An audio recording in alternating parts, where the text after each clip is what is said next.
ক্ষমতাচ্যুত হয়ে দেশ ছাড়া। এরই মধ্যে আন্তর্জাতিক অপরাধ ট্রাইব্যুনাল থেকে এলো নতুন রায়। আদালত অবমাননার দায়ে সাবেক প্রধানমন্ত্রী শেখ হাসিনাকে দেওয়া হলো ৬ মাসের কারাদণ্ড। অভিযোগ, গণহত্যার মূল মামলা থেকে বাঁচতে বিচারক, তদন্ত কর্মকর্তা, এমনকি আদালতের কর্মচারীদেরও ভয়াবহ পরিণতির হুমকি দিয়েছিলেন তিনি। এই বিস্ফোরক তথ্যের মূলে রয়েছে একটি ফাঁস হওয়া অডিও ক্লিপ। কি ছিল সেই অডিওতে, আর কিভাবে এই হুমকি বিচারিক রায়ে পরিণত হলো, দেখুন বিস্তারিত। আন্তর্জাতিক অপরাধ ট্রাইব্যুনাল ১ এর দেওয়া পূর্ণাঙ্গ রায়ে স্পষ্ট উঠে এসেছে, ক্ষমতাচ্যুত আওয়ামী লীগ সরকারের প্রধানের বিচার ব্যবস্থাকে প্রভাবিত করার এক ভয়ঙ্কর প্রচেষ্টা। বিচারপতি মোহাম্মদ গোলাম মর্তুজা মজুমদারের নেতৃত্বাধীন ট্রাইব্যুনাল শুধুমাত্র শেখ হাসিনাকেই নয়, এই মামলায় তার সহযোগী গাইবান্ধার আওয়ামী লীগ নেতা শাকিল আকন্দ বুলবুলকেও ২ মাসের কারাদণ্ড দিয়েছেন।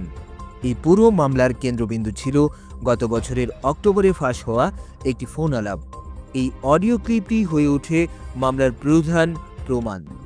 সেখানে শেখ হাসিনাকে বলতে শোনা যায়, গণহত্যার মামলায় যারা জড়িত তাদের একটি তালিকা তৈরি করতে। ফোন আলাপে তিনি হুমকি দিয়ে বলেন, চাকরির সামনেও করতে হবে, এটা ভুলে যায় না যেন, ১ মাঘে শীত যায় না। এখানেই শেষ নয়, তিনি আরও বলেন, আর ওই যে কটা লাফালাফি করছে, একটাও আস্ত থাকবে না। এই উক্তিগুলোকেই আদালত বিচার ব্যবস্থার প্রতি সরাসরি হুমকি হিসেবে চিহ্নিত করেছে।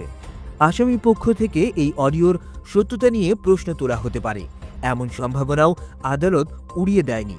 রায়ে উল্লেখ করা হয়েছে, সিআইডির ফরেন্সিক ল্যাবে পরীক্ষার পর নিশ্চিত হওয়া গেছে যে এই অডিও ক্লিপটি কোনো কৃত্রিম বুদ্ধিমত্তা বা এআই দিয়ে তৈরি নয়।